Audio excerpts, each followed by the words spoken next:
Chair, for those of you that knew Tim, he's a force to be reckoned with. Great Tim. Tim is retired, so Tim is no longer our chair, and he's retired from Bartlett City Government. I think he retired today. I had lunch with him and told me this. Tim Herndon. So speaking of, Chris is was our vice chair. So just to use the military analogy, like the captain's blowing off the deck, and so now he's captain of the ship. So we're going to learn a little bit about all together. We do more or less follow Robert's rules of order, so as we go through this.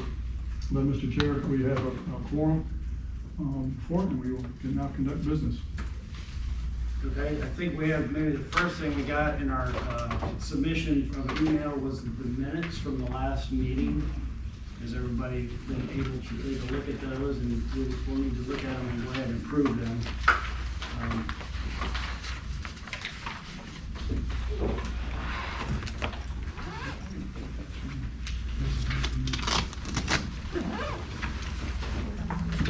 For the purposes of minutes, if you could say your name when you make a motion or a second, that way it's recorded accurately. Thank you.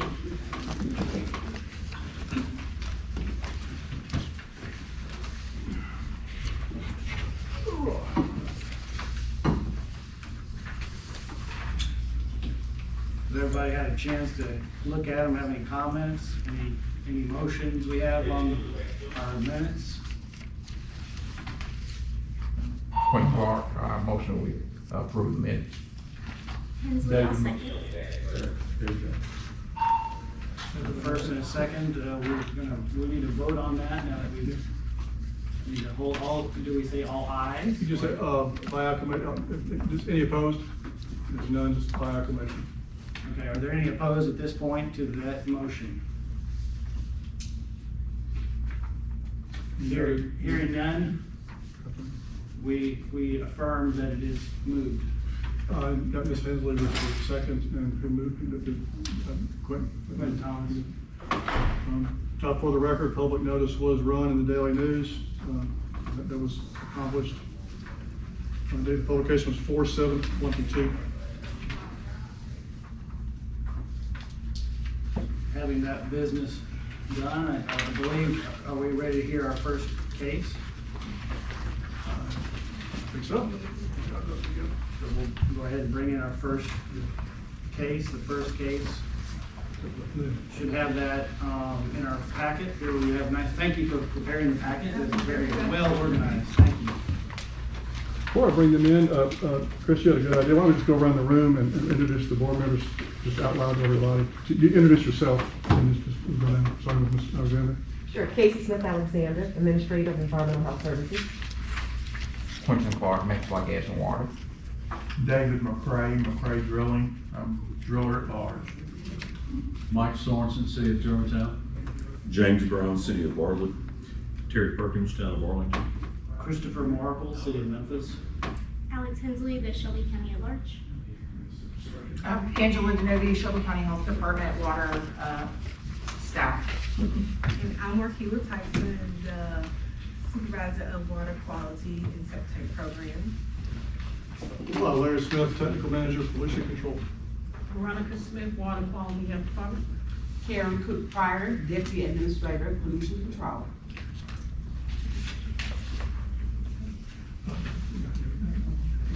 And just for the record, we have a number of citizen observers with us here today, so they're here. Noted.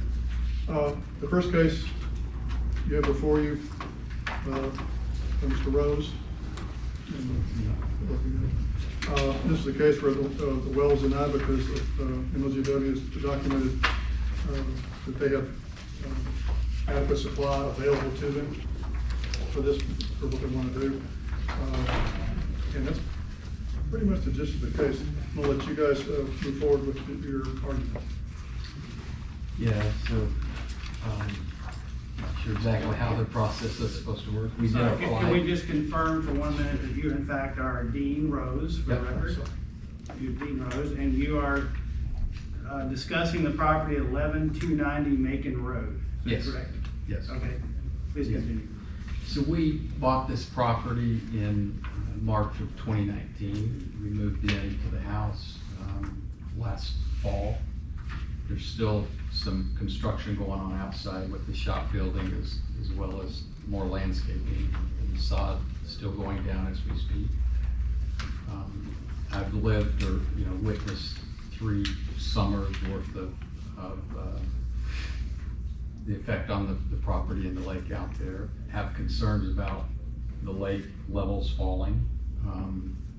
One, the aesthetics of it, 2, the fish that are in it. I certainly don't want to have a fish kill.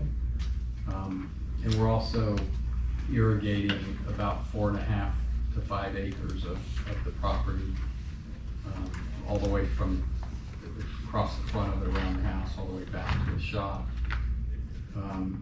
And so all of that was what I submitted in the appeal, but in talking to Hank Hill, who's my builder, he shared some concerns with that lake level dropping and the fact that we put in a geothermal system to heat and cool the house in the bottom of the lake.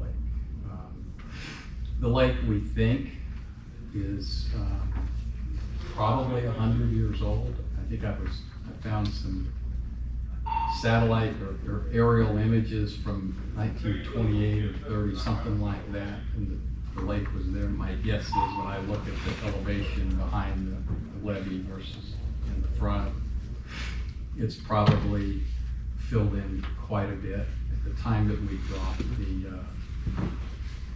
all the coils for the geothermal, we were at about 10.5 feet of water. I suspect it used to be deeper at one point in time. But in the past 3 summers since we've had it,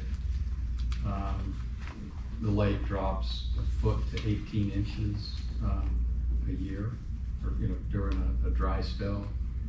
And I'm told that is pushing right at the limit of what that geothermal system needs in order to effectively work. And so we haven't lived in the house in the summer yet, but I'm certainly hoping that lake level does not drop. And so that was the primary reason for wanting to maintain a constant water level on that lake. And then the fact that where we were going to locate it is also where all the irrigation that we put in runs through there. And so we were going to tap into that as well to irrigate the property.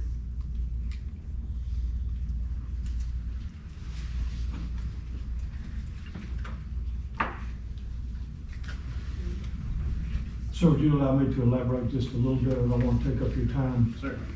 I'm Hank Hill. I've been a builder in Memphis, Tennessee, and Shelby County since 1976, somewhere around 46 years. And all I do is custom work for houses and people like Mr. Rose here. My HVAC contractor is Engineer Comfort. The owner is a man named Walter Nelms. He's a graduate of the University of Memphis, where he got his engineering degree and is considered to be an expert in residential HVAC in Shelby County and surrounding areas. We installed a geothermal heating and cooling system. And basically the simplicity of it is that at 5.5 feet in water or below ground, the temperature is 55 degrees constant. The temperature of the earth, temperature of water is 55 degrees. And from that 55 degrees, they can extract cool air. Obviously, that's pretty easy. Technology allows them to extract heat out of that 55 degree temperature and also heat the house. So how is that done? There is a huge coil PVC pipe that's about a 3-inch pipe. And if you think of a tremendous ball of yarn where it's all wound over each other and creates this sphere, you sink that coil in the deepest part of the lake, which is, as Mr. Rose says, is about 10.5 feet. So that's in the water. The 2 ends of the pipe that comes out of that coil and goes into our mechanical room in the basement of his house. And that's where all the equipment is and it make that, so then the geothermal coil is then created into hot air and cold air. So that's the background of how it works. If we do not have sufficient water cover, then the huge investment that he has made will not work. It takes about 15 years for any geothermal homeowner to recoup the cost of the geothermal system. But the beauty of it is that there is no 220 electricity at all associated with heating and cooling the house. It's all driven by 110 amp little motors, just little pumps. So we're saving a ton of electricity by using the geothermal system. We're not using any gas, so all the implications of how it's ecologically friendly.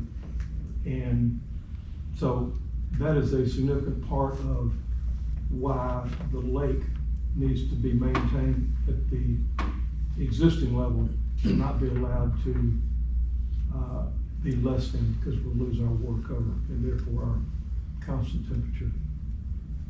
There's one other little sideline. I conferred with, I think her name is Sarah Hawkins. She's part of the Save the Aquifer. I think she's kind of head of the Save the Aquifer organization.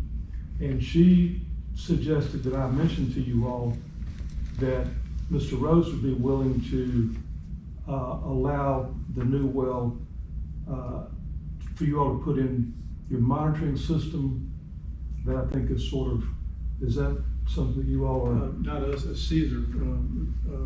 Used to be the Groundwater Institute, University of Memphis does that. They've been looking for wells to do that on, but we can't get, wouldn't be probably get it, but that's the board's discussion really, but that's something to think about. Well, we are certainly, Ms. Rose and I have discussed, we will slightly alter our application to include the monitoring system if that is a desired thing. I don't know that we could do that because it would be completely up to the University of Memphis and them and whether or not they want to do that. They're not Right. here and we have no idea if that would be suitable or not. So I mean, it's good. I think it's laudable, but it's not anything that we can obligate them to do or obligate you to do. Right. So it's a Well, totally separate thing.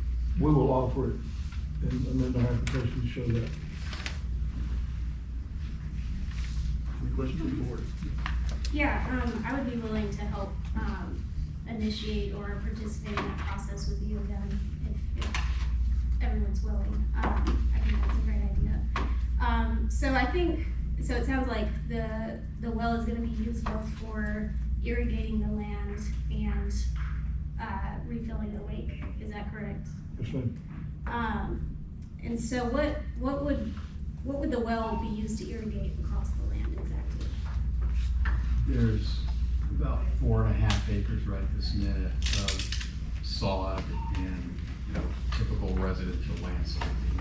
Planted a number of trees, a lot of flower beds. There, we haven't installed a garden yet, but that's coming once we clear all the workers and the truck traffic off the property. And up until this point, has there been enough of the public water supply to help with that irrigation? Well, it was installed, the first phase of it was installed last November, so towards the end of the season. We did hook up to MLG&W, so it ran for a couple of weeks when they first put everything down, and then we turned it off just because it was winter time. So far, yes, they just restarted it 2 weeks ago, I think, as it started to warm up, and then they came out to do more groundwater and get more sod. It's plenty for the house, obviously. There's only 2 of us. And I'll be done after this. I'm just asking those questions if there might be a way to offset the use of the well. Because I understand what you're saying about the lake, that makes a lot of sense. But just to offset that use for the irrigation, to reduce the use of the water from the aquifer.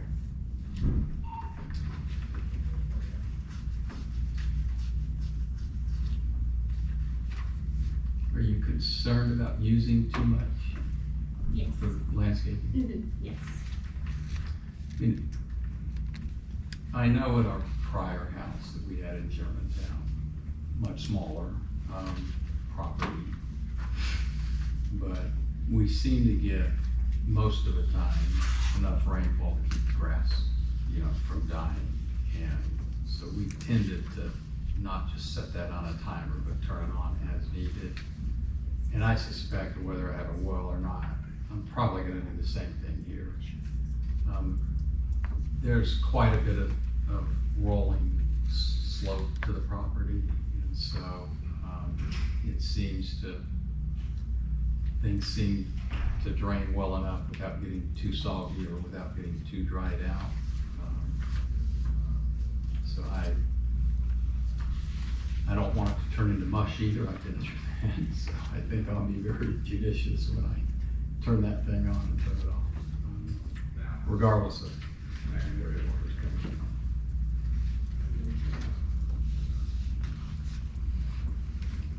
How much of this land do you propose to be irrigating?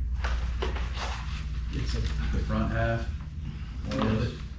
the house is at the very bottom of the lake there on that. See that? Yeah, that's the old house, but Okay, there's It's- a new one coming. it's basically to the left of there.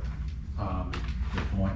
And then up in the right-hand corner, there's a shop up there. Okay. And so we've put sod essentially from inside the fence line at Macon Road all the way to the house, and then all along the entire right side of the pond, back to where the shop is. It's between 4.5 to 5 acres maybe. And it's probably 90% done. There's still some areas that they've got to finesse, to the left side of the front of the house, but. So we actually had our surveyor survey the property and show the outline. This is the workshop that's near completion. This is the house, this is Macon Road, and this is the area that we have landscaped and irrigated, and here is the pond. I'd be happy, I have 6 copies of this if you'd like on them. How many acres is the pond? It's 2.17. And you're gonna use are you gonna pump the water from the pond for the irrigation system? Or are you gonna hook it directly to the well? Our intention was a team of folks that work here came out and we located the well approximately right here. If you grant us the permit, we will tie the irrigation in right here and also run a line from the well down to the lake. You gonna manually fill the lake or you gonna put a flow control switch on it? We've talked about both. We've got to talk to the well guy to see how the float thing works.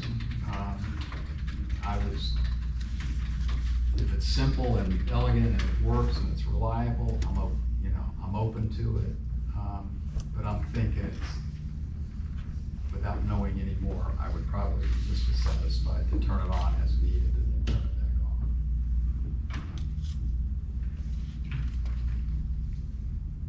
But if you have a recommendation or preference, I can be open to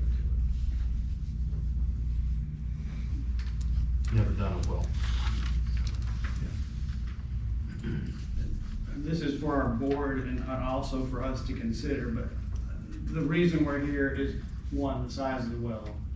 The Shelby County well ordinance, if I'm misspeaking that, please correct me, but there is the thought that we want to do everything we can to preserve the water we have in the aquifer and use it judiciously.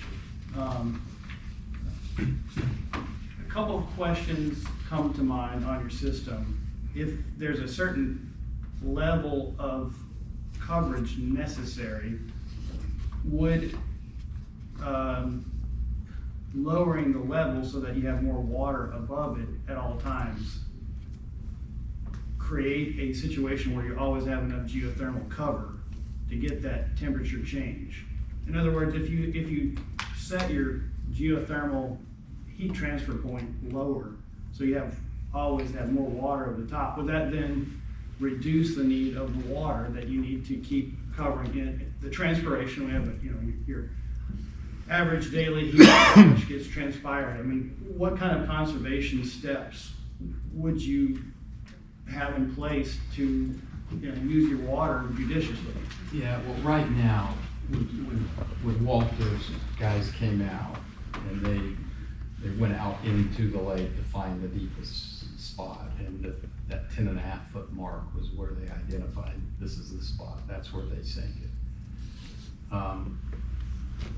Part of what we have done with both the house, all the gutter work there, plus all the drains that we put in around the house, partly to handle the slope and all of that, was we tied all of that into pipes, 12-inch pipes across the front of the gauge that goes down to the pond. In that lower corner, there was 2 pipes that are funneling all of that water. So everything coming off our roof is going into the pond, and everything that flows downhill towards the house. So I am hoping that minimizes the need for me to have to be constantly worried about raising that level. Now, at the same time, those pipes are empty. If we get into a 2-month dry spell, there's no rainwater to go in through those pipes. But to the extent that we can direct that to the pond instead of just saturating the ground, I thought it was a worthwhile investment. And would take some of the pressure off, needing to intervene in getting that lake level up. So, does that answer? So you've taken some steps based on your current design to capture rainwater and actually direct it to the pond. Yes, sir. Every drop of water that falls on that property, the house, the driveway, all this land goes into a really elaborate drain system, and it all terminates in a pipe on this side with a head wall that empties into the lake, and a pipe on this side, same thing, head wall and pipe that empties into the lake. So every bit of this property is captured in our drainage system. And that did not exist prior to this construction at your property? No. No, sir. Do we know how many acres that would be? This is 4.5 acres, and everything, this is the lowest point on the property, except once you get back here. Everything goes into the lake until you get to about right here. Every downspout, every flower bed, all through the sod out here, we have surface drains, and they're all connected to, eventually, to these 2 pipes. Do you have a layout of that? Not with us. Not with us. It can be provided. So you don't really know yet just how this elaborate drainage system is gonna affect the level of the lake? It's gonna be able to maintain that level over time? Or? Yeah, we've seen it each time it's rained. There's a lot of water that's going down there, which is good. Again, right now, it's overfilling the lake, and it's, running out the low spot, Yeah. whatever you call that, right? Spillway. Spillway. Right. What that does later in the summer, I don't know. I do recall the last 3 summers being out there. It was amazing to me just how much evaporation could occur. We really had a dry spell. Now, I haven't seen it in a prolonged case, although never saw fish kill or any of that. There was a whole lot of nasty looking slime and mud and smelly stuff around it on a couple of occasions when it dropped 18 inches, 2 feet, something like Mr. Chair, just a point of clarification. This was not a Class A well. This was not one of those automatic appeals. It's a 20 GPM. This is a water availability issue that we're discussing because MGW has got the supply, so just do their arguments outweigh that's your argument. That's your balancing act. So had any Class A's yet? So based on what you see from MLGW, why would you not go ahead with the MLGW source versus a well? What's the benefit or what's the drawback to using the city supplied or MLGW water at this point?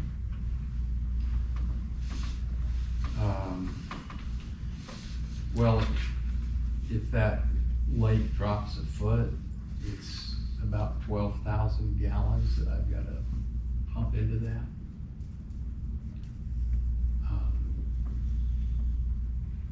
I don't know that we have the capacity from our water meter to provide enough water to raise the level of this lake significantly at any point in time.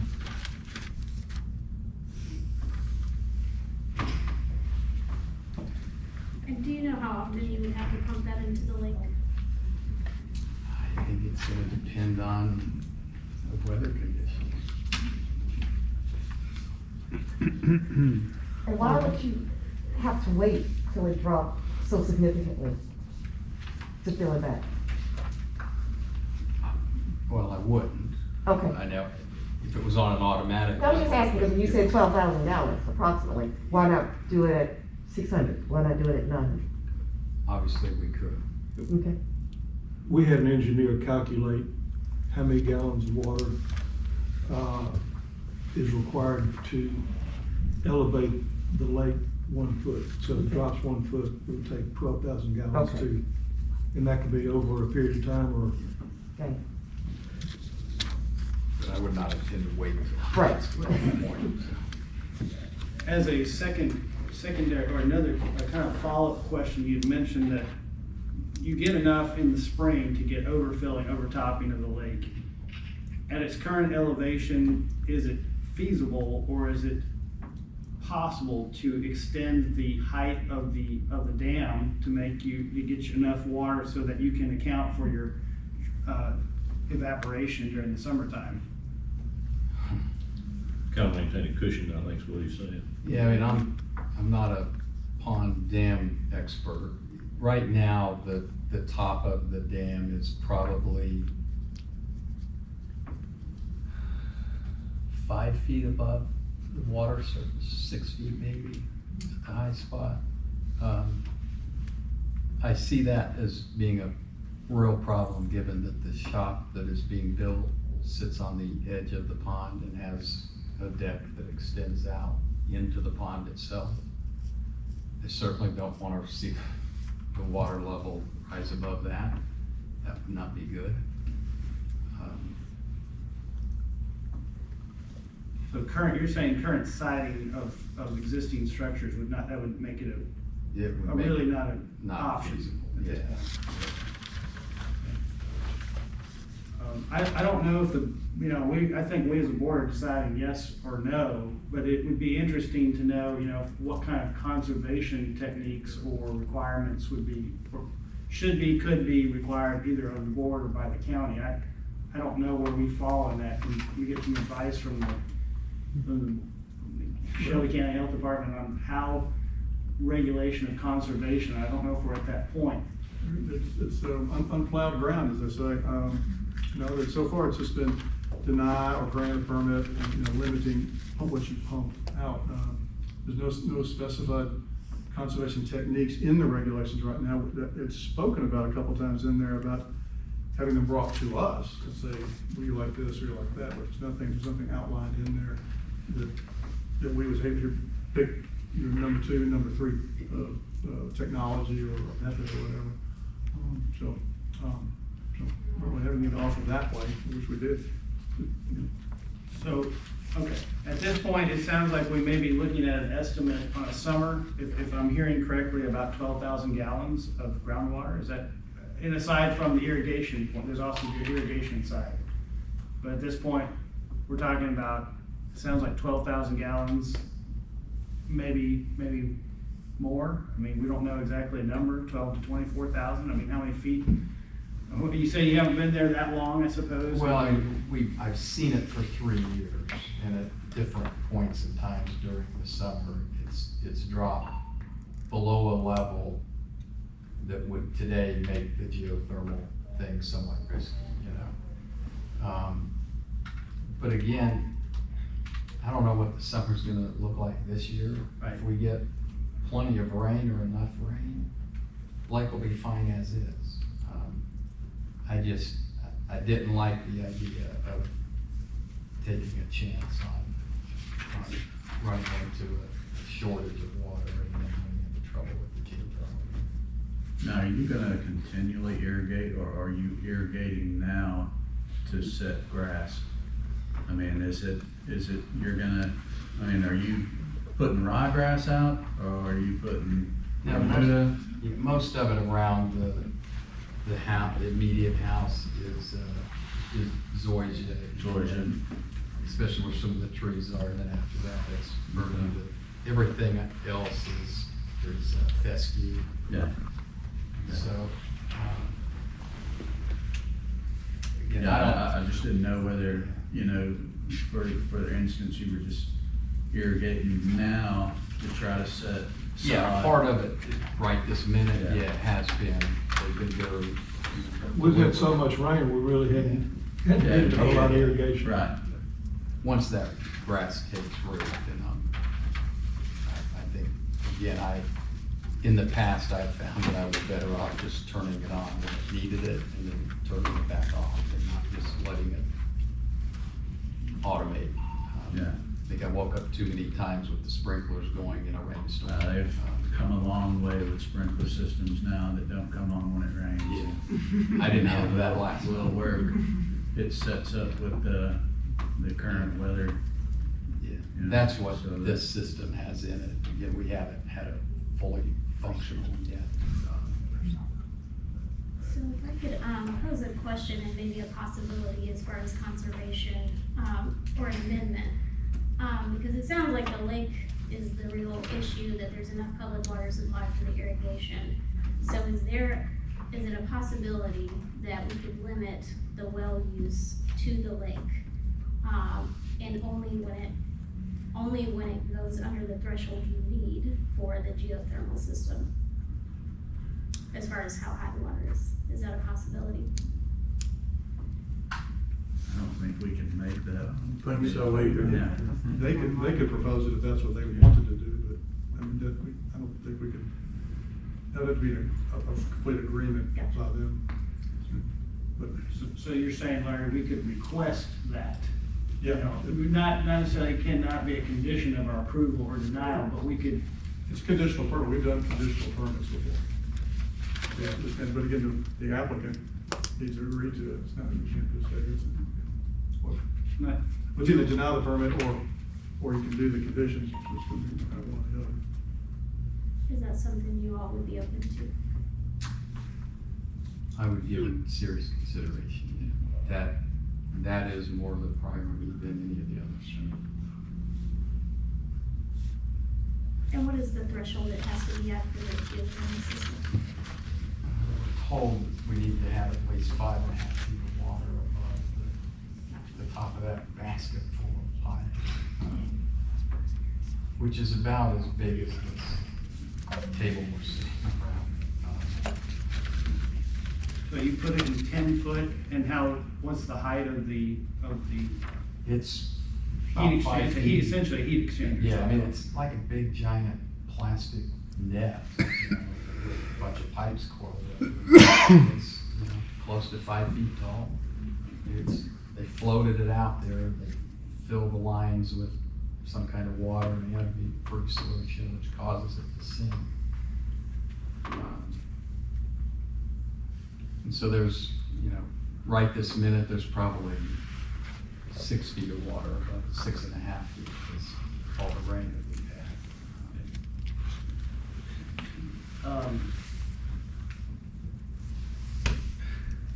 Yeah, so this is, if I'm not mistaken, some of these systems, I mean, they could be put into the ground, is that correct? But you have yours in a pond. Yeah. Well, yeah. For money, You'd have to anything can be start done. completely over. But some of them can be installed. I'm just thinking, you know, as a board, we have groundwater in mind. If you have these systems and they're put into the ground, you have now a potential for contaminating the groundwater with some kind of coolant. If when leaks come, 20 years down the road, 30. So there, in some respects, and it still could contaminate the pond. So there's still some potential there for release of the coolant.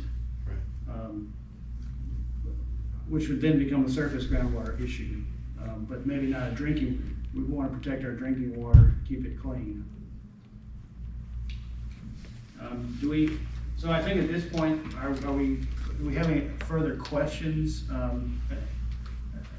One of our questions again was, why do you need the well versus the supplied water? Really, you have at least two conditions, from my understanding, that show that you meet the 2 of 3 requirements.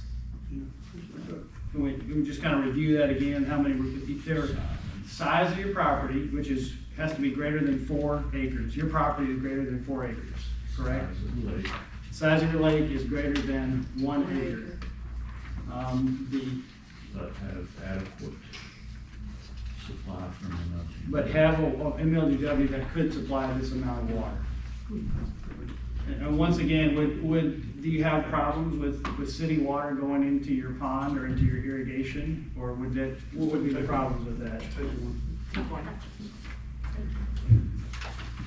Yeah, just like I said, this is pretty straight, it's a water availability, and their needs outweigh the denial of permit, and just say, you got just get what you need from the water that's already there. It's kind of a balancing thing.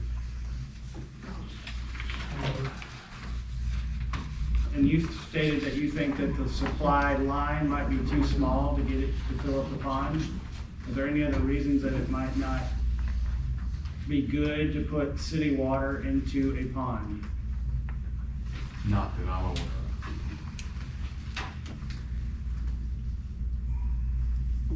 And do we know from MLGNW that the service line is too small? Do we have that information? It's based on what load they requested. We got the capacity in the area around there, but it's based on what they apply. We certainly haven't plumbed for a pipe to go down there and pull city water and dump it into the pond. Yeah, we got a letter from MLGW saying the capacity is up the street. I'd hate to try it with the garden hose. No. I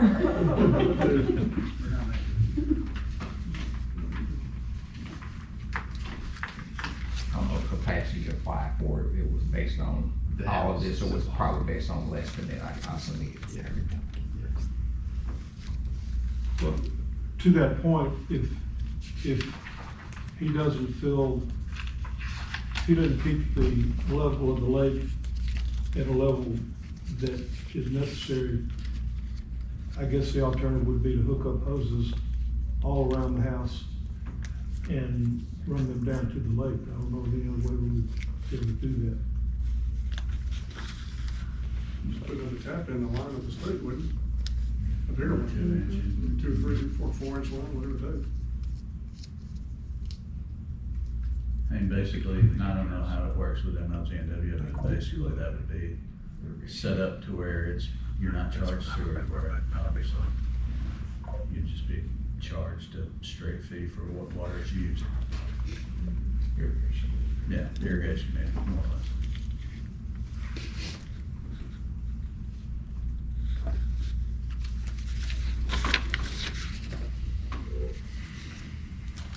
Do we have any other comments or questions on this issue? And do I hear any motions?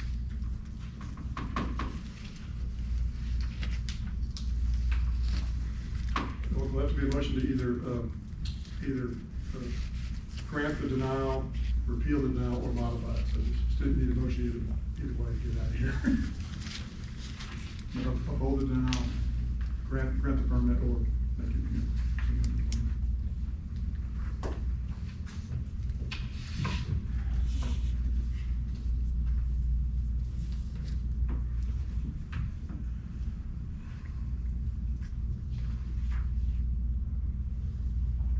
are using the water in a kind of beneficial way. They are actually reducing the total electric load.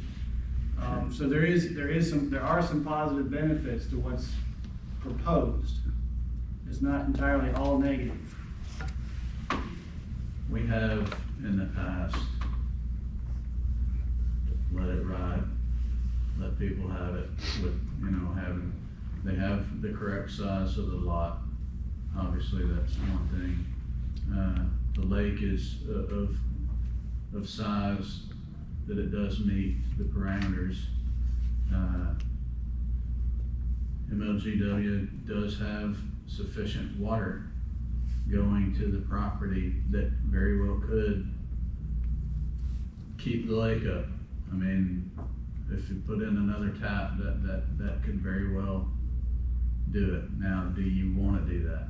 That's the biggest thing. I mean, it's not our decision to make for them, but there is that. They do have enough availability to take care of that. At least that's what Quentin said. Okay, one of our suggestions, what do you think that your main issue is the lake, and irrigation is, I guess, secondary? Is it something that you think you could live with, or do you still want to have everything on the well? I would prefer it all on the well. The idea of putting in a 2-inch pipe from MLG&W is not something that I would want to embark on at this stage. We've got driveways, we've got all kinds of sod, because the time to do that was 2 years ago, before all this other stuff got put in. I certainly don't want to go tear up all that stuff. Again, I understand and agree with the sensitivity to the aquifer and all that. I've tried to be a careful steward of my role in that and not go nuts with, running water unnecessarily. And I would expect to continue to do that, whether I was having to pay for it or not. We have gotten a recommendation on where to situate the well from the people that came out from the county, I guess, that cited it. We have not put any pipes for that. There is landscaping pipes that are already in close proximity to that potential well location. Doesn't mean we have to hook them up. Obviously, my first preference would be to do that and be done with it. And your existing connection would be enough for your home needs right now, right? Pardon me? Your existing connection is enough for your home needs right now. Yeah, we haven't had any issues with the house so far. There's only 2 of us right now.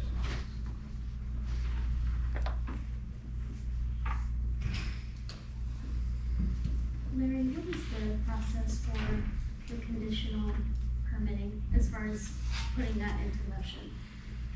Because you said they have to agree, and they said they'll seriously consider, but what do we have to do?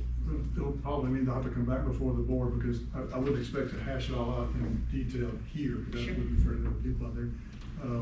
We negotiate, talk about what you're proposed to do and what we want, and then we bring it back to the board and say, here's what we talked about having conditions on this, here are the conditions they've proposed, and here they are to you guys.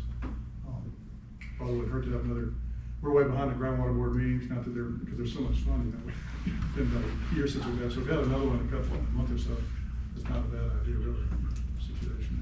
As a board, what conditions are we considering? Yeah. What conditions are we going to consider? I would propose what I talked about earlier, that the well water would only be used for the lake and only when the water goes below the 5.5 feet threshold over the geothermal unit. And I know Larry mentioned we can't necessarily put this in stone, but just that the board would seek to work with, U of M to, have the monitoring system installed on that well. I think you said that you want to have, you want irrigation in the lake, correct?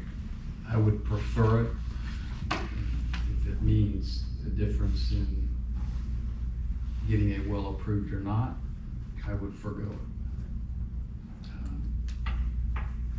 I believe historically, we've approved wells for maintaining lake level.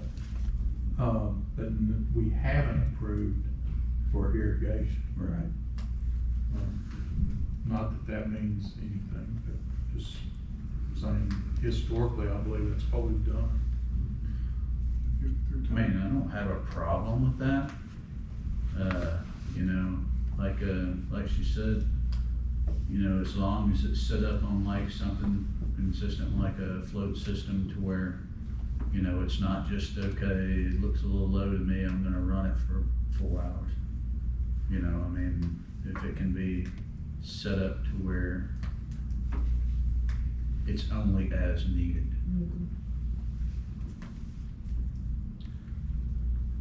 I think I would agree with that. You know, the fact that, like, to Chris's point, you know, the efforts that they've gone to try to use geothermal, try to cut down on electrical usage, the elaborate drainage system, try to capture rainwater to fill the lake. I mean, I think it shows an honest effort. I'm not keen on doing it for the irrigation, but I can understand the lake situation with the geothermal system. You okay with that? Yeah. I think we could move based on that information. This isn't that complicated, so with what we've got in the notes, we can convert that to, and we can talk to you guys tomorrow, the day after. It doesn't blow up on us, but. And so, say they get a float system, no irrigation, what else? Is that it?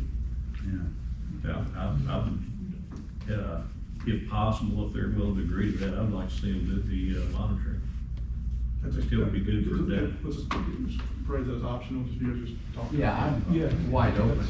If we- Yeah, I mean, I would encourage that. I'd Yeah, say that. if they could get some value out of it, fine. Well, one thing with all these kind of wells, that's why we're kind of partly here, we don't really know how much is annually pumped on here, because these wells are all over the place, but called convenience wells for, I don't mean to derogatory, but it's just kind of like when there's water out there and it's pumping a well, having a meter on there and just shooting us a number would be a good idea, because you're gonna be kind of typical of what a lot of these wells do, just get an idea of what's going on out there. What's the level? No, we said so, on the float, but what level? What we Yeah. saying? It's pretty much what ours are, just gives levels above ground. Just what level is comfortable for Yeah. him? We had it For on OSHA elevation purposes. that was done, I wanna say it was Yeah. 462 feet or something like that. It's what everything else was based on. That's total elevation, I'm sorry. No, it's the 462 mark above sea level. Yeah. Yes. Yeah. We have a topo of the lake when it's at the level that is necessary. The minimum level, you have a minimum Yes, level. yeah, provided by, it's these same guys here surveying, yeah. So whatever, a little bit above that, whatever that is. Based on their professional design, engineering design on that. So, once again, do we have sounds like we have some elements coming together. Do I hear somebody with a motion that can let us know which way to go on this? So are we saying those are conditions that, I'll make the motion, we grant permit based on those conditions. Can I second? I'll just second. Can I third? Okay, we have Your name? Terry Perkins. Terry Perkins, okay. And then I've got, Alex. Second and third. Oh, we're taking Quentin. I'm just kidding. Okay. I think this is good. I'm sure it's a little painful for you guys, but this is good. Check time. Getting a hold of a big beast here. There's a lot of wells drilling out there. All right, no irrigation, optional work with Caesar, flow system based on a minimum, mid, level, whatever your waste is gonna be. We'll just hit those levels. Larry, they haven't taken a vote. Did y'all take a vote? not. I'm aware. Okay. I don't make sure I make a motion. We get a motion down before they do it. Okay, sorry about Those that. three things. So once again, the motion would be, Larry, that we have, non-irrigation usage of the well. It would be used for a lake based on the minimum, whatever minimum level you need. And what was there a third part of that? We'll put them in contact with Caesar for just communication. So they can make a choice. It would be good for conservation purposes, but, and for reporting. We're all in favor of the monitoring system. That's great. We need to put that to a vote. Now, do I do all in favor? Or all opposed? All in favor, say aye. Aye. Any opposed? Motion is passed. I know that, thank you, and this is, we're learning this process. We've got a new set of rules passed, and, so you're kind of getting on the tail end of what we've kind of been through, and I've even not been through that whole process. So we thank you for, it takes a lot of gumption to get up here and talk in front of a bunch of people. So that's not easy for y'all. We appreciate you coming in. We thank you. No, Thank you. Thank you very much.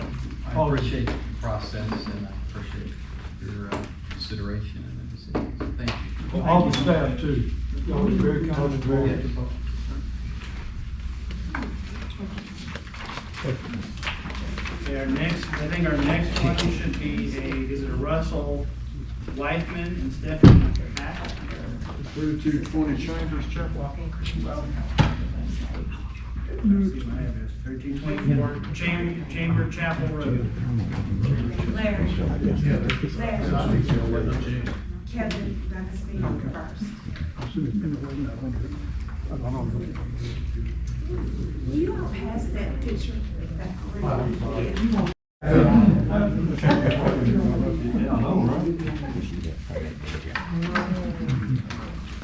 This is Mr. D'Agostino. This is appeal number 2. All right, everybody, this is the property located at 3220 Chambers Chapel. It's, again, there's adequate water service at the property, and Mr. D'Agostino actually has a water line to his house. There's actually water that is problematic, to say the least. And so we've denied the permit based on that fact that there is not only the water availability, there's water in the house, albeit problematic, needs to be repaired, but it is there, so it's not. So the board needs to wait, and we'll let you speak in a second and make your argument here, but that's pretty much pretty straightforward.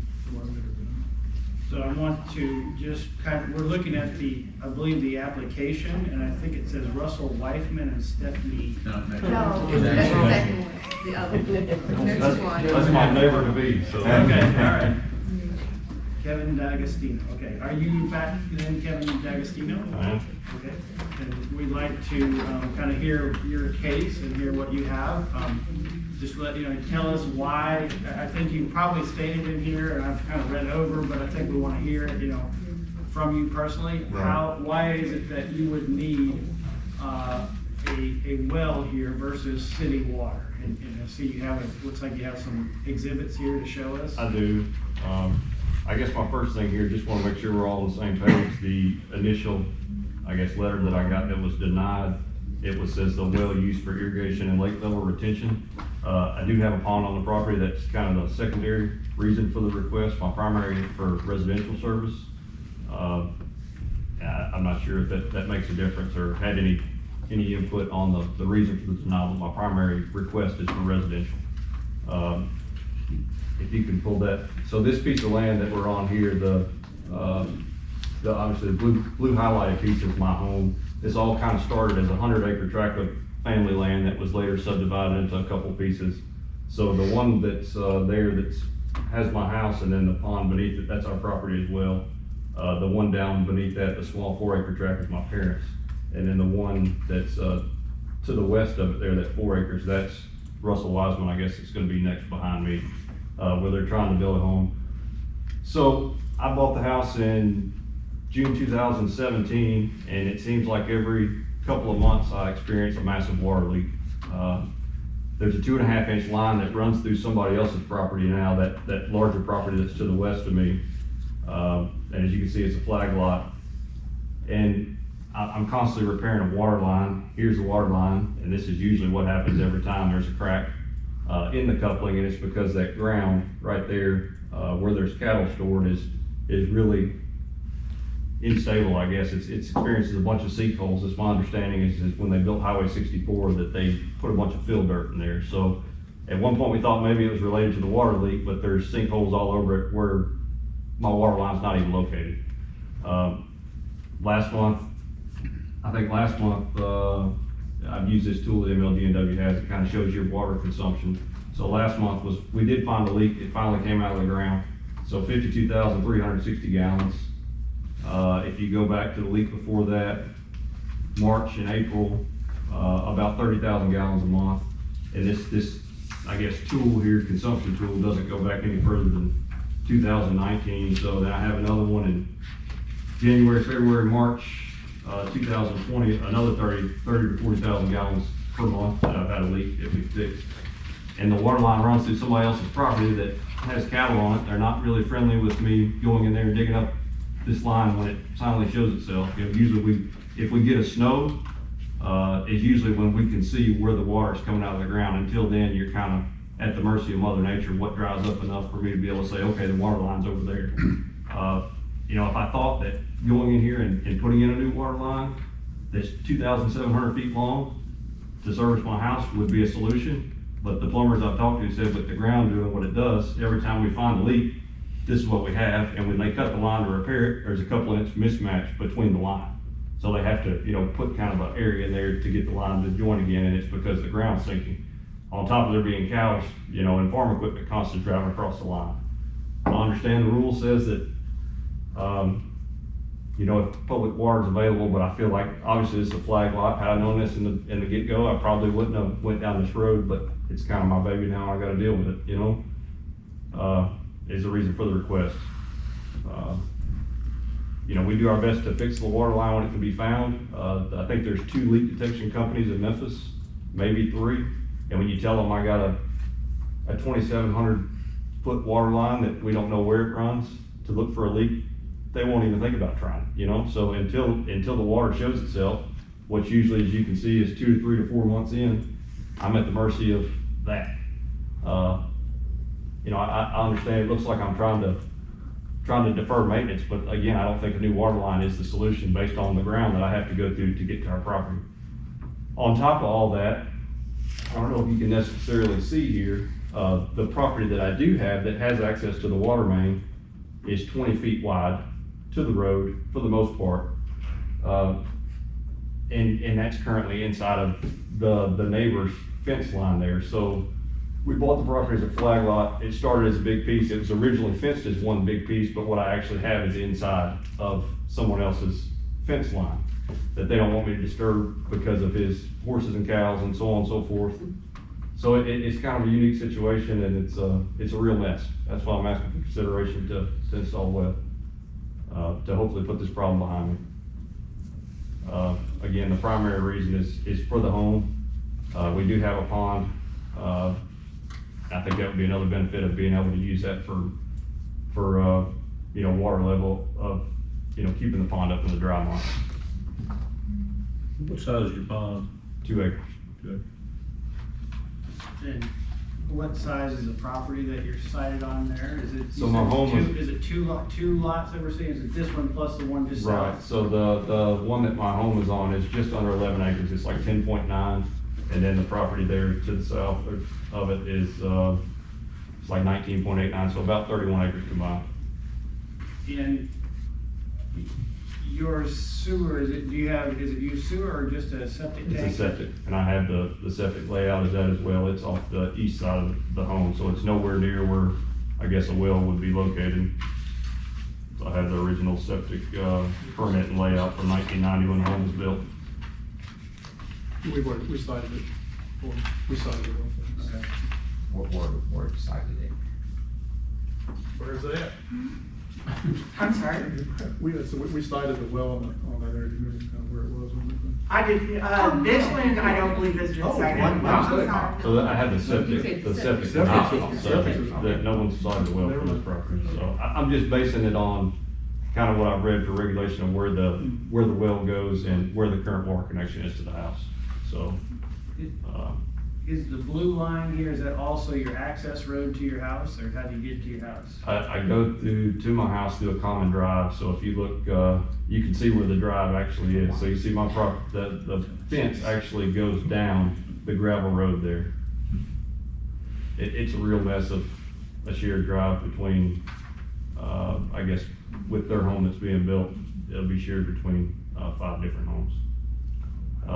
And you know, if I could dig up the driveway and do the driveway, that's one thing, but I have an invoice here for just showing, I've maintained a quarter mile of the driveway and there's no common maintenance agreement. You know, 1 year's worth of maintenance on it was $12,000 just to fix the potholes in it, so I can't imagine what digging the driveway up is, so. It's a real burden. You know, we love everything about the property and so on and so forth, but this is kind of aftermath, you know? I mean, for the board's benefit, and I've talked to Mr. D'Agostino about this too, when you read your deed though, you know, you do have a right of way going all the way to the street that you're not utilizing. Right. And it's on, I mean, your neighbor's getting use of your property. Oh, I know. And I don't like getting in arguments with my neighbors either, because it's. Yeah, no, I've consulted an attorney on that, and it's kind of like lost land, you paid for it, it's yours, Right. and he's just running his cows on it, so. And again, this is the problem with, well, brought up the board, is with an existing water line and an existing right of way, we gotta argue this out, because, I mean, yeah, you get the picture. in my case against the right of way where that property lands, or where that property lays, is all of it looks like this. You know, I've sent you guys pictures, it's all sinkholes because it's filled, you can tell it's flat terrain because they keep cows in there now, they use it as pasture, but it's not naturally flat terrain. It's full of, even some of the fence posts that the barbed wire goes through has, you know, it's swallowed T-posts.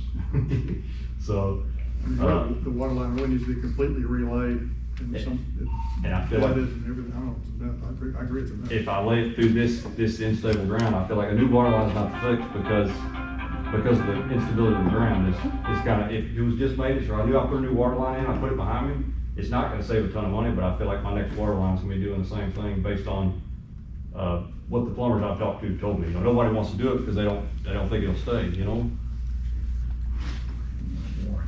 Right. Any questions from the board? I think we understand now that you have a property that is nearly landlocked, but there is apparently there's some easement that you have that is not being utilized. You have a water line that is that a 2-inch water line that is going through soil such that it is shifting and breaking. Right. A well would give you feel like it would give you a reliable source of water. Right. And how do you plan, I mean, do you have a lot of irrigation, or is it just mainly for your house water? Residential primary, that's the reason I want this, you know, I think it would be nice as a backup. Of course, I'm not gonna put a water hose and try to do water level retention on a 2-acre pond, because I may get ahead of the consumption I'm already seeing when the line breaks, but my primary reason is residential. So, I mean, if pond water level retention is not an option, I mean, I don't know how we can say one way or another, but that, you know, I got 2 young girls at home, and when they're telling me, Dad, the shower's barely dripping because we got a water leak, and I'm, you know, it's not showing itself yet. Luckily, my parents are down there, so we're going down their house to take a shower. You know, I'm trying to not have to deal with that, so with 3 girls in the house, so. Of course, one concern, a big concern, you know, is obviously we don't want to create a situation where we contaminate groundwater or encourage overusage and those sorts of things, but, something I think for us to consider as a board, he's talking about losing 30,000 gallons a month. 50,000 last month. 50,000. 50,000, I have That's my a lot bill, of water, isn't it? so 52,360. Conservation, I think, has to be considered as well. That wouldn't be, if you're saying if you put a well in, you're gonna lose less water. Then we lose. And that leak didn't show itself till mid-month. We could tell our water pressure went down, so that wasn't a full 30 days of just this leak. You know, this is the pipe that we found that we cut out from this leak, and I know I've had at least 6, and I have the MLG&W consumption tool here that shows at least 4 because it doesn't go back before 2019.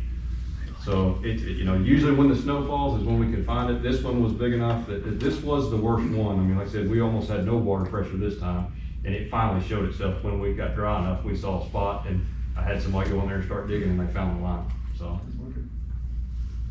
So would you turn off your water line if you had a well? Ideally. I mean, I don't know if that's possible. Saves 30,000 gallons. That sounds like it would need to be a requirement Yeah. because Yeah. you're losing so much water. Quentin, would the meter be at the road or would it be somewhere closer to his house?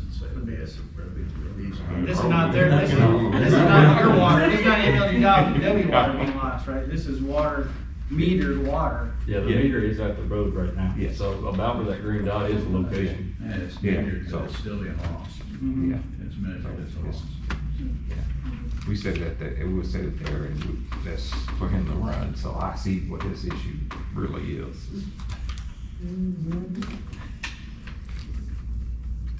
So do we, at this point, we have a landowner that has a very long water line. It's not functioning. It is because of the geology. It's difficult to maintain it. Type of material.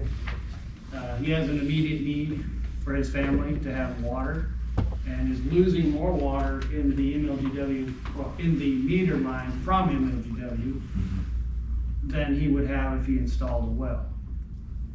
Which, again, we don't necessarily have conservation methods in the well regulations, but that may be something that in the long run needs to be developed.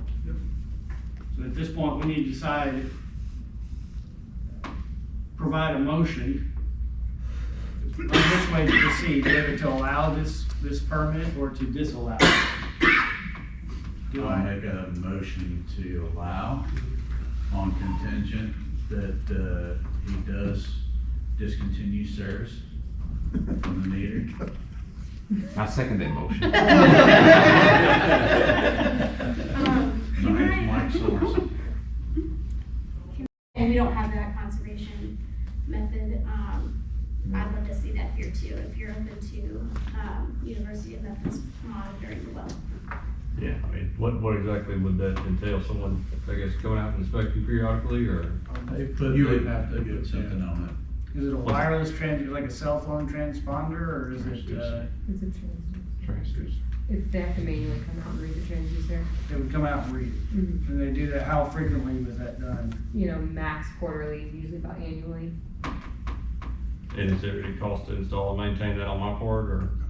And so will there be a cap of water consumption, or, I mean?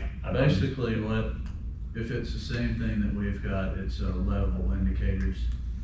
It will show you the level of, where the level's at. The when it level of drops. groundwater Yes. in the well? So it's not gonna basically limit me for any particular, I okay. think it's yeah. just for gathering data. Yeah, if no, I understand it I'm correctly. 100% open to that, so. They give you information over time as far as your levels and for your well. Right. What's this make where we'll put him in contact with him and then he works it out with Caesar. Right. We don't know, Yeah. but it's not I mean, a that's- deal killer or something, so, but, definitely cut off the pipe from MLGW, that's done. And then Since now this put well contact is with gonna Caesar. be used for consumption for his family, would the health department, would they monitor that well? We do the first. Okay. They would sample. Yeah, we would sample for the first year, but since it's a residential well, it'll be up to him to, contact a laboratory to continue to test. I do water quality testing going forward. Right. Yeah. Beyond the first one, we'll do the first. Yeah, we'll Right. do the first one. And one of our concerns, I think, and now this is not a large well, but are there any sources of contamination that we know of in the area? So it wouldn't be, one concern is when you're drawing water out, if you've got surface water a little bit higher that might have some contamination and you start pumping, then you could start drawing it into your water Right. or lower into the aquifer, so. So that flow, that smaller four acre tract of land down there is my parents' home and it's serviced by a well. We got the permit for it, I guess, before the regulation changed, October 26, 2018. We're almost at the even level and they have great water quality, I can say that, so. Okay. Well, Now, as far as citing it, I guess the health department will, so, okay. There's plenty of room for that, we don't see any problem with that. Randy, do I need to make a motion about the U of M monitoring, or is that included? I will just repeat that for y'all, we have a motion to approve this well, conditional on cutting off the MLGW connection. And I'll put him in touch with the Caesar, Brian and Scott, the Caesar, to see about monitoring options with them. So that's a contact thing. Doesn't work out, it doesn't work out. We're not gonna cut you well. Right. What was there a third thing we talked about? There's basically, do we want to limit it to, well, it's basically residential use is what you're gonna use it for. But, you know. I mean, if there's no problem with it using for pond water retention, I may use that at some point in time, but, you know, that's the first and foremost is for residential, you know? I got a feeling a couple times of working the pump towards the pond, I probably wouldn't like the utility bill for pumping water, so. Yeah.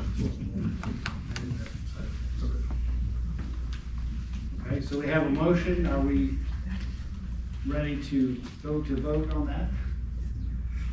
Okay, all those in favor of the motion at hand, please say aye. Aye.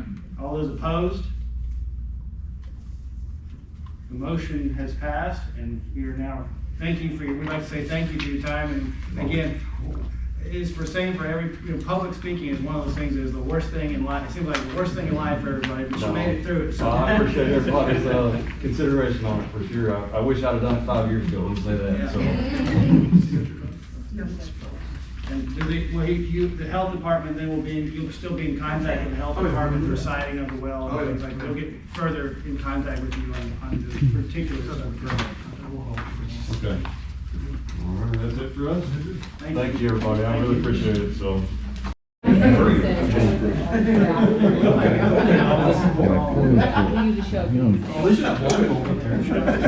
Illegal if it's in the ground, but not in the lake. I don't understand. If we get everybody, it's gonna talk for 30 minutes.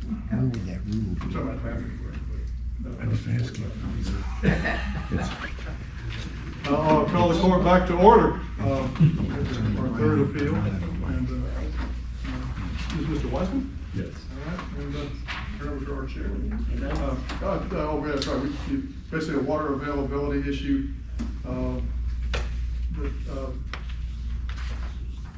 He does not have AC. yeah, right, yours is cut off. Okay. So you, again, just to confirm, you're Russell Wiseman, Correct. and you'd like to present to us a appeal for a well Correct. and that has been, you put before the Shelby County Health Department, and they were required to say no. For what reason did you have to say no? Yeah, and thank you for remembering me. my brain started again, these two are related, unfortunately, Previous. not, Land. not by family, but I mean by the positions Next to of each the other. land, right? Correct, right next to it. And so the fact that, Mr. D'Agostino had the existing water line running in there, the board had to make a decision of whether or not, is that gonna be, it's gonna repair that, and you could tie into that, or not, so, that's why we denied his permit, because he's more than 300 feet off the road. So normally, he could have gotten his permit just based on that alone. Okay. But the fact that there's an existing water line running through his property, we need to set that issue, which you've done, you've allowed him to, Mr. Dixon to get a well. So, in this instance, that's gone forward, your permit probably actually should be going ahead and granted at this point, because the board allowed a well here, and you're well off the road. And So I don't have to say anything?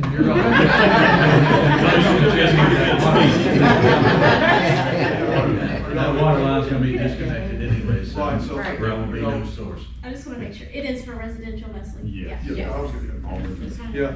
Just new construction as well? Yes. No, House is good. about halfway finished. See, the bathroom break will come sooner than you think. That's right. But you can see what we had to do is, because it's a complicated, I mean, doing a 3,000-foot water line, Jesus. Yeah. That's what I was thinking, does MLW run those or not? We're in the street, that's all. I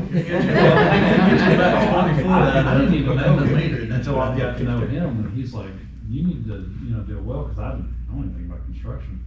And after he was telling me all this stuff, I was like, oh man, okay, yes, Yeah, I'll, it's, got in touch with him. Like, Yeah, that your septic system, people think, I gotta do what, where, it's gonna go where, it's not going anywhere, it's going right to the yard. Yeah. So yeah, I mean, if the board's like, this really, it's a moot point, as they say in court. So, go ahead. Yeah, go ahead. Would you cut off, you'll cut off the water line, right, like Good. that? Good.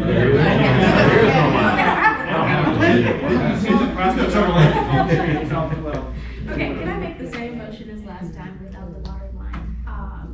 Yeah, that we move forward with the condition of, it would be used for the residents. I don't know if that was a condition last time, but just, and the monitoring, we talked about with, your neighbor, that we would love to see it in an effort to just gather data for conservation, have the University of Memphis just place a monitor on it. It's no cost to you, as far as I understand, just to get a sense of what's going on, with the water that's coming out, if that's fine. That is absolutely fine. I'd like So to make that same motion. I would coordinate. We'll Somebody get to you call in me? touch with Caesar. Yeah. See, so to explain, we didn't explain a little bit who Caesar is, so we know. Yeah. He's getting forward. Caesar, I know, died a long time ago. It used to be known as the Groundwater Institute, which was self-explanatory. When they changed the name, I told them it was gonna be a nightmare. But anyway, the University of Memphis has the Groundwater Institute, now known as CESAR, the Center for Environmental something something. Right. Why Earth? Yeah. But they're a great institution, pretty much unique in the nation to study groundwater. And because we're unique in the nation, and we have this immense dependency on groundwater all of West Tennessee. We don't get any drinking water out of the Mississippi River, it's all here. So they spent 25 plus years studying it, moving forward with it at the university. And they're always looking for places where they can get access to wells just to do measurings throughout the year. We don't, and these type of wells, especially because we don't have a lot of access to residential wells and how much they're using and where they're on, that kind of stuff. So that's why it would probably be of interest to them. So Caesar's gonna call me? I'll put you in touch with them. We'll Have a mutual reaching out, and you reach out to them and say, hey, yeah, we're going to build this well, would you like to put a monitoring, if I understand this correctly, right? Yeah. You'd have to be in agreement and say. Okay, so I'll get them in touch with Wilson Well, and they can do their thing. So make sure, a couple things, so this is, we can't authorize them to do it, correct? I'm just making sure. Right. Yeah, we're not The required. second it's not thing is, we required. need to consider the fact that if they're next door, then how many of these they wanna have right next to each other? Yeah. What's Right. the- Yeah. what's the- Yeah. Caesar might say they only want Or it's just what they're looking for, who knows? Yeah, right. That's true. Yeah, and again, in this case, again, this is being it's moot, but other than, if your neighbor had come in here, you would never come in here, we would just give you the permit. So, but I think it'd be great if you'd wanna use the work procedure, they're great about, I think you'd enjoy. Okay, put me in touch with them. And they can tell, I mean, I think what we just learned, they'd come out like on a quarterly basis to look at to grab data off of. It's not cellular, so they don't get it sent to them automatically. They've got to actually send a person out and look at the numbers and then write it down or something, or put a flash drive and then remove it. They'll have a database, a study of water. It's gonna measure the water level in your wells, and so they can kind of get a feel of how the water levels are moving in the city of Memphis and Shelby County. All right, so let's do a motion, since we are talking about some details that go beyond the permit. We did do, just again, a motion, that would, Yeah. Caesar, and then that's, it's residential use for the most part. So, do your thing, any motion? So we need a motion at this point on the Yeah, floor? because we're not desperate, it's not just dismissed or out here, because we're talking about this, so move to approve conditions, been talking to Caesar, and it's basically for residential use. Mr. Chairman, being as Mr. Wiseman's an elected official in town of Arlington, it's probably appropriate, could probably be appropriate for me to abstain from voting. You should. Arlington abstains. We hear your motion and we understand. Did we get a second for the motion? No. I second Okay, we have a motion on the floor. We have one in abstention. Do we have a all in favor, say aye? Aye. All opposed? Motion is passed.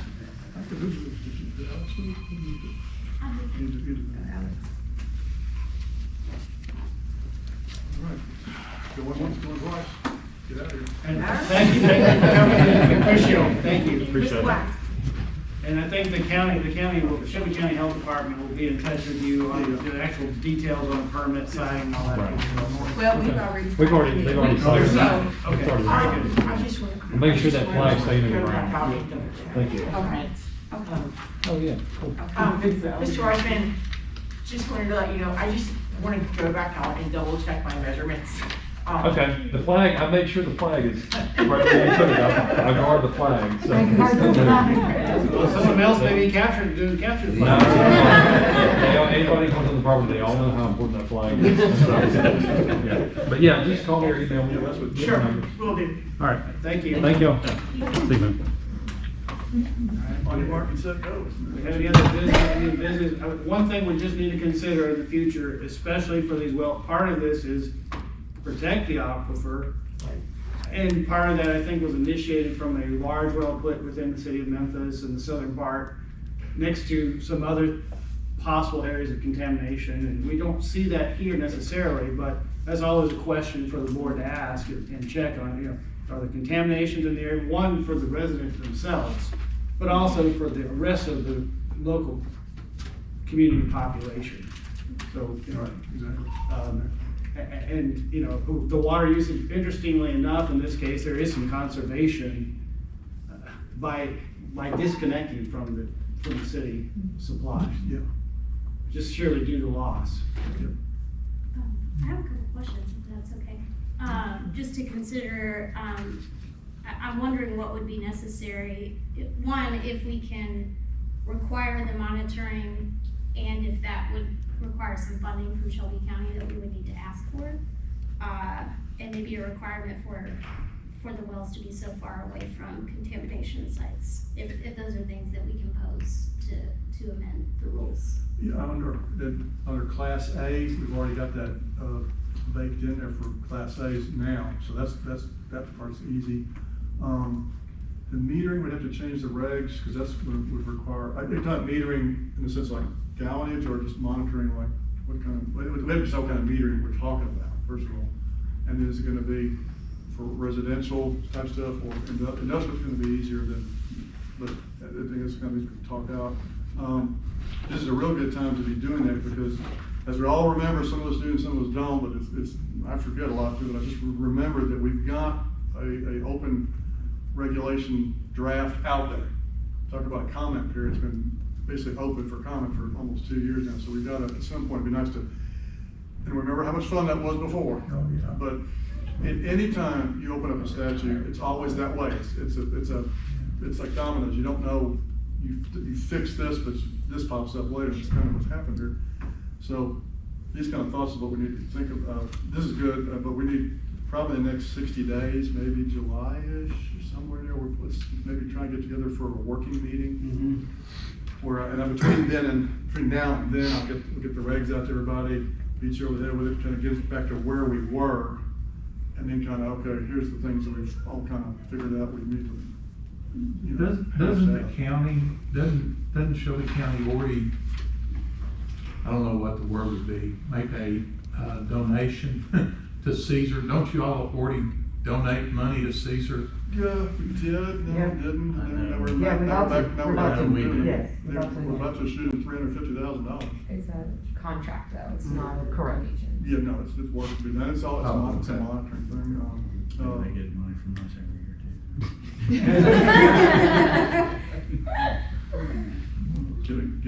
We're gonna get quarterly reports, so we'll. So, what do will y'all reach out for a date for that meeting? Oh, yeah, to you guys, we'll just say, hey, here's July-ish, 3 or 4 days, and working meeting, bring your lunch, we all remember, you'll enjoy this, because it's like anything else in legislation, it's like, you know, it's. And we may have another water board meeting pretty soon, maybe next month, once we go out and cite this new person and deny them, because like as Water said, they can supply. So they are- Yeah. Yeah, another appeal. From the one that gets most of these, let me ask you a question. What were we considering last time? Because I think the issue was, we keep going through these and we just, what's reasonable? So I think that's what was in that draft. I think that was the reason. This problem is stuck in the middle of these regs, because you've got that little sheet I handed out to you with this stuff highlighted. You've got this basically tone setting language on this, where it says, you know, if there's utility water there, it's setting the mental framework that you use utility water without a well. But then back here in the very back end of the regulations, we've got this thing that says, right in the middle of it, it says, well, the department may grant a well for ponds, irrigation, and livestock. Well, the department may, well, when may not, when may I do, that's not a rule. I mean, but that's been in there for 25, 30 years. So, again, it's just something we just kind of ignored. So that's, going forward, we're gonna have to figure out something to do with that phrase back here in I wrote it down, I lost it. It's back in the back it's under water availability. Availability, public water, section 12, back over here on we all have seen it before, yeah, it's just, it says a well may be approved by the department for construction on a residential premise where public water is available under the following circumstances. So you've got that balanced against this, so we're gonna have to. Can you tell us that section again? The troublesome section is 12.01, section I. And then it contrasts, and then. All the way back up the front, 4. And it contrasts with this. Right, and in the definition section too. So that's the thing, we sit around and well, I'll come up with some drafts and y'all come up with some, that word may, what do we want to do? We take this thing out, or do we want to get some kind of qualification for the word may? The word may means something, what does it mean? Is there, I don't know. And for consideration, I know we're probably, after we leave here, we'll forget about this, and then we'll come back, oh my gosh. Yeah, right. Where were we? It seems that part of the consideration could be, what ways do we want to encourage conservation of the water so that you're not drawing out as much? Now, we've got new permits, new wells, but then we have existing wells, and what means, what methods, and even something as simple as like MLGW has these cellular signals that come off your water meter. I can see how much water I'm using on a daily basis just by going to the website and going, oh, I just used that, I used that, oh, I use it. Oh, I'm watering my garden, oh, okay, I got that much, and that's why my water usage, or, you know, you can kind of see the water, you can actually see on a daily basis. Now, if you have that same concept applied, they've got electricity for a pump, you put a well monitoring device that shoots a signal, then you gotta have a service for that. Someone's gotta catch the data, and then the data has to be put into a database, and then somebody monitors and kind of makes sense of things. And And then, That's a good working session right No. there. That's not as easy as you think. no, I mean, that's what I'm saying, there, all this, there are some systems, but then to put it in place, you have to probably have a, you know. Just like Ms. Hensley says, you have a funding mechanism first, because who's gonna pay for that? Right. Go on the ground Yes. and where that money, but then once you cross that bridge, you just keep moving down that road. Well, also I say this, you're gonna have to consider who is going to be the owner and the monitor of it. You just can't say, go over here, but we're gonna ask the health department to step in, we're gonna have to, the governments are gonna have to make sure that they. Or Caesar, I mean, as far as the data monitoring piece, and they'll be able to understand what's happening better and then be able to feed us information. Yeah, initially, and then, you know, looking down the road, you get some large water management plan, a budget. We're a long way from setting up a water budget here, but we need to. Is there money on the table? Yeah, it's budget time. Oh, yeah, good luck. Larry, I have a question, since they've been mentioned so much, is there an option for Caesar to have a representative on this board? No. No, okay. I mean, they can come in if they want to, but I think. But they're- And we can ask them questions and we can get information. And they have, anytime, and that's another, again, that's just kind of like a Pandora's box, but does the ordinance need to be opened up and looked at? Because never forget, when you open up an ordinance, that's a two-edged sword. You can lose everything or gain everything. And I mean, lose everything, you can lose everything. But it gets something to. Good statement. Yeah. Yeah. One of the reasons that we've been doing appeals is because we've had people who want to do irrigation farming. Right. And we're doing appeals for something that if we had it properly delineated with the proper exceptions, we could then go ahead with it. It wouldn't waste our time with it. One of the drafts of the changes that we got written is it like land zone agricultural, even if it's a Class A well, it doesn't have to be appealed. If it's zone agriculture and it's gonna be a farmer, we're not gonna tell a farmer who's gonna hook up to MLGW to put water is soybeans. It can't happen. And we got some of those back, TWA came in with their duck ponds and they're, that's like, oops, we Yeah. need to fill them in this thing. Yep. So we're catching, it's a drag net and we're catching everything. So we need to figure out our netting system a little better. Y'all getting excited already about diving back in? No, I'm just so glad to be. We could Some of not. that would be Most of y'all helpful have for no us. clue about what we did. But that would be, I think it'd be helpful in the long run to try to, again, left, right, you're going this way, you're going that way. And then the ones that we really need to talk about would be here at the board. Absolutely. Yeah, I want to say one thing. We could not have done this good work, I don't think, online. This is as much as I hate being around people, this is so much needed. I mean, eye to eye, people to people. Better to be kayaking in the Wolf River. Is that Oh, what you're jeez. But yeah, but you know what I mean? It's just kind of working it out, because I have no clue how this is gonna go. I mean, because it's so weird. I mean, guy with a big long water line, what do I tell them? You have to fix your water line, but so it's got to go to you guys. But again, but this is kind of working. That's just, we're all gonna do Zooms and stuff if you have to, but there's just a time and place for this, and it's just, this is what it is. So, anyway, it's just a little preachy. Okay, well, so we'll have another meeting scheduled possibly. If not sooner than July.